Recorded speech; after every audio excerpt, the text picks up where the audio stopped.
All right, so we're now recording. So today's date is October 20th, 2020. I'm James Giddens with Office of Veteran Success, and today we have Antoine Bradley, and we're going to be discussing veterans and service and how it's impacted them and how they still impact the community or how it's impacting their lives. So I just would like to get verbal confirmation that we can use this for the Office of Veteran Success. Yes, you can. All right. And then don't feel pressed by this. I do independent research through my major on veterans, the African American community. I'm an Africana Studies student.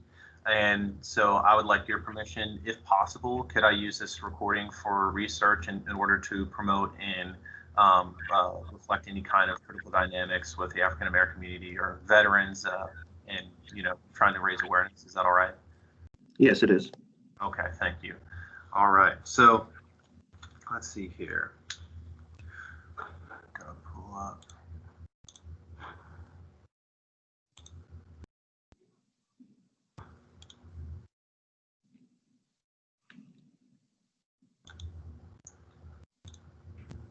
There we go. So go ahead, introduce yourself, name, branch, campus, and major, and then we'll start from there. All right. So my name is Bradley Antoine. I joined the U.S. Marines. I'm at the Sarasota Manatee campus, and my major is accounting. All right. So where were you born? Take me, down that route. Like, siblings, mother, father. Where did you start off at? All right. So I was born on St. Thomas, U.S. Virgin Islands.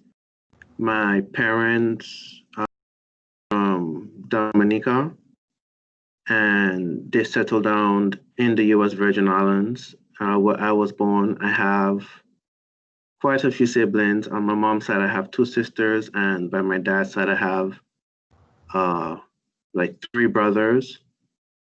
And so in total, I have like about 7 siblings. Two of them, which by the way, did join the military as well. My oldest sister joined the Army, and then my other sister, she joined the Navy. Okay, I like one of your sisters. Being an army guy myself. So, so with that, has joining the military, has that always been something that's been a part of your family in order to serve, or is that kind of just something that's come up recent? I would say it's more so something that came up recent. Like I said, it started off with my older sister, Vanessa. She was the first to join the military, being that she's the oldest. She joined the Army. And then after that, it's like we just each joined a different branch. From there, my other sister, Letitia, she decided to join the Navy. And then when it came to me, it's like I wanted to, at first, the military wasn't in my options, my choices. I went to school to the University of the Virgin Islands at first. But then it's like, after a semester, so I was like, I didn't feel like nothing changed after high school. And I kind of wanted a challenge. So I started looking into the different military branches and which one I was going to go to. And from the top, I know that I didn't want to join the Army nor the Navy because my sisters went down that route. I wanted my own path to walk, Yeah, that's important. I totally get that. I'm the youngest of 3 sisters myself, and the shadow of big sisters can be it can be daunting. Mine were boys, so yeah, you probably had a bit easier than me. But so with that, I mean, you wanted a challenge, you wanted something different. Did you find that in the service with what you were doing? Tell me about that when you joined and kind of the road you kind of took. Yeah, so when I joined, I did find what I was looking for. The Marine Corps did give me exactly what I was looking for. It gave me the opportunity to challenge myself and push myself beyond what I was capable of doing, as well as it gave me the opportunity to kind of travel around the world, experience different cultures, and just meet and integrate with a whole bunch of diverse set of individuals. Okay. And so did that, enhance, your idea of service, meeting these new cultures, having these opportunities, and I don't know, kind of having a sense of nationhood and also adding to an aspect of your identity. Um, Walk me through positive, possibly negative, and any kind of impact on you, right? How did it affect you, like having these kind of different cultures and this different identities thrown at you? Did it really inspire you to keep serving and what you're doing now? Yes, it did. Positive wise is like it pushed me to continue and to try and reach higher with my career in the military, in the Marine Corps. Um, while I was active duty, it definitely pushed and motivated me a lot because I would always try to be a better person than I was the day before, you know? So I would always strive to do better than I did the other day, always strive to be physically fit. And eventually it paid off. Like I remember when I was in Okinawa, Japan, Lance Corporal Antoine, fresh on the island. I was just there and like I learned so much from the corporals and all my NCOs and staff NCOs that I had there. Eventually, I would say I think it was like 2014 or 15, around that area, I finally was able to pick up corporal. And finally, I was like in charge and I was, the NCO that Marines looked up to. And that that continued to push me. And I realized that this is the position in my life that I want to be, being able to pass on all the knowledge that I receive, all my experience that I have to pass on to my junior Marines, whether they do plan to stay in or get out, Yeah. And I honestly enjoy just being able to teach Marines and just being around them, because you learn from them as well as you learn from yourself. Yeah, it's like a pedagogy where it's this give and take process where you're not only the teacher but you're also the student, and that's something I found with my service and I really enjoyed. And so for me, it's funny because as I learned I was developing in the military, I was also in certain aspects I was developing back home. In certain ways it was harder back home, but in other aspects, I could see growth whenever I came home and how my folks and my sisters saw me, and that was always big for me how my sisters viewed me. I no longer wanted to be that little brother anymore, and I know you can relate to that. So Yeah. how is that now? Being the corporal and your sisters that you look up to. How does your family see you now? They did see a complete change.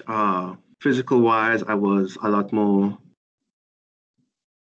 toned, a lot more fit than I used to be, and they did notice like a change in just my posture and my behavior, my mannerism, because of the training that I went through. They did notice that, and they just realized that they did realize that I grew up. Like I wasn't just the same spoiled little brother that they used to know that used to always get what he wanted.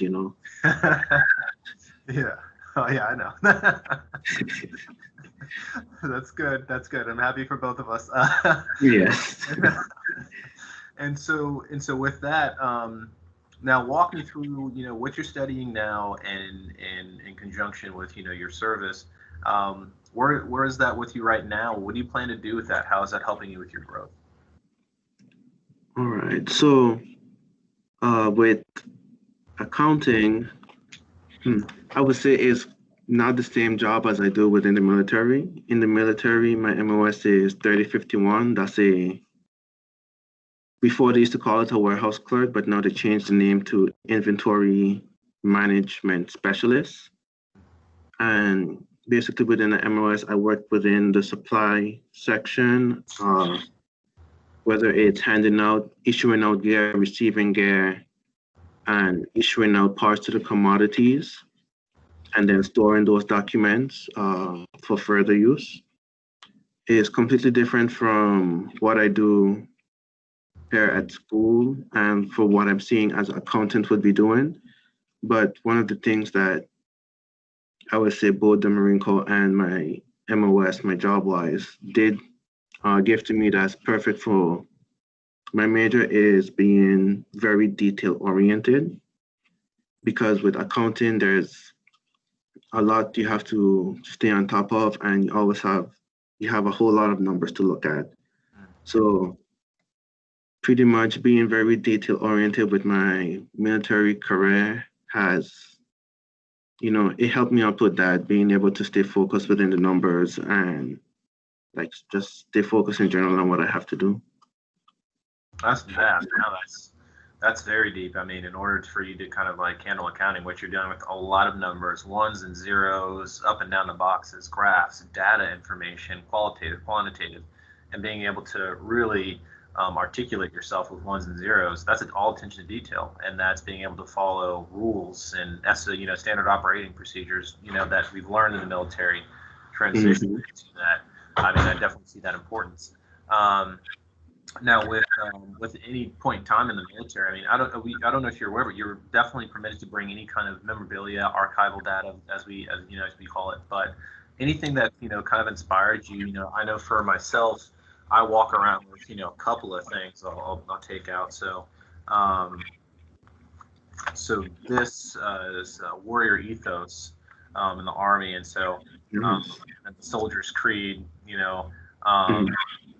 so when I first joined, you go to a place called 30th AG, and they give you about you know, they tell you to sit down, and you've got like 10 to 20 minutes to memorize the thing. You remember like all your creeds and stuff, and so I was the only one that memorized it right there on the motivated to be there. And so this older NCO who was about to retire, and he'd been through the Afghanistan war and the Iraq war, and when he took it out of his left breast pocket and gave it to me, and he's like, I'm gonna pass this on to you. You can tell like you're here for a reason. And so I carry around with me.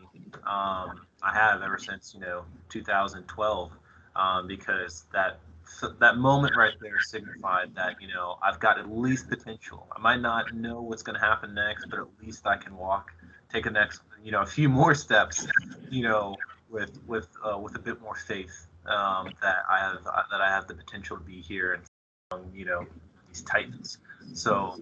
Um, did you bring anything or anything you'd like to reflect on that award, or maybe a picture of your family? Yes, I actually do have something. Give me one sec. Mhm.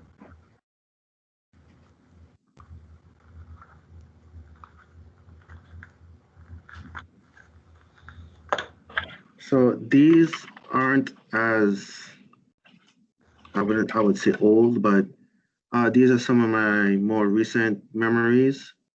So I have two runs here. This one here, which is PFC, and then this one here is of a Lance Corporal. Mhm. These came from two Marines that I promoted, one from PFC to Lance, and then one from Lance to Corporal. And the reason why I have these is because they chose me as the NCO that they wanted to promote them, which is, I found was very interesting because one of them was within my supply section.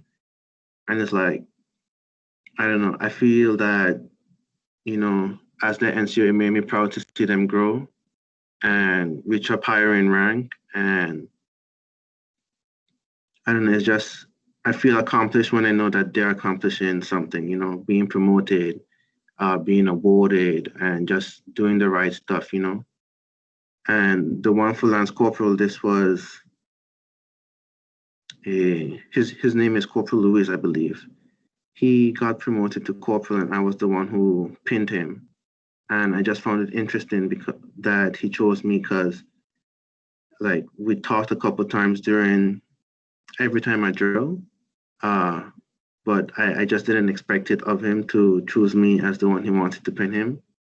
So it was just more of a surprise, but it was a proud surprise anyways because I got to see him get promoted, and I am looking at him now every time I drill to see that he is a corporal of Marines and he's doing his job well. So it's just, I don't know, it's probably a little sentimental of me, but it's like I get to see these two Marines grow and remember where they started out from. No, it's exactly what I want. And it's exactly what I would want. Being a non-commissioned officer, retired non-commissioned officer myself. Um, I know what it's like. When you pass that torch on to someone else, and you pass the school of thought of of integrity, of service, of duty, and you're kind of hoping that what was passed on to you gets passed on to somebody else because it's something great. It's something that should stand the test of time, you know, and Yes. there's beauty in that. It almost makes you a part of the history, but it also almost makes you immortal because you were part of it too, Hmm. And no, I definitely understand that, brother. So I respect that, yeah, and I appreciate you telling me that story. Um, and that's all the questions we have for you. We actually that was a good hit exactly at 20. That was great. So I'll go ahead and I wanted to ask you, what do you hope to do in the future with accounting? I know there's only one. Typically, there's that stereotypical answer. All you can do is just go be an accountant. No, honestly, I would like to do try out each part of accounting, auditing, tax. Um, there's a next aspect, but can't remember. But ultimately, like my end goal of it all is to be a forensic accountant. Like that's just where I want to be at. Whether it's for the FBI or some private law firm or some any private firm, that's where I want to be at. That's my future right there. It's being a forensic accountant. All right, all right. I see you. I see you. All right, man. Well, thank you again for your time, and that was an amazing story, Antoine. And I wish you the best, man. And not the let me see here. Oh yeah. So also, I have to let you know as I'm going to stop this recording.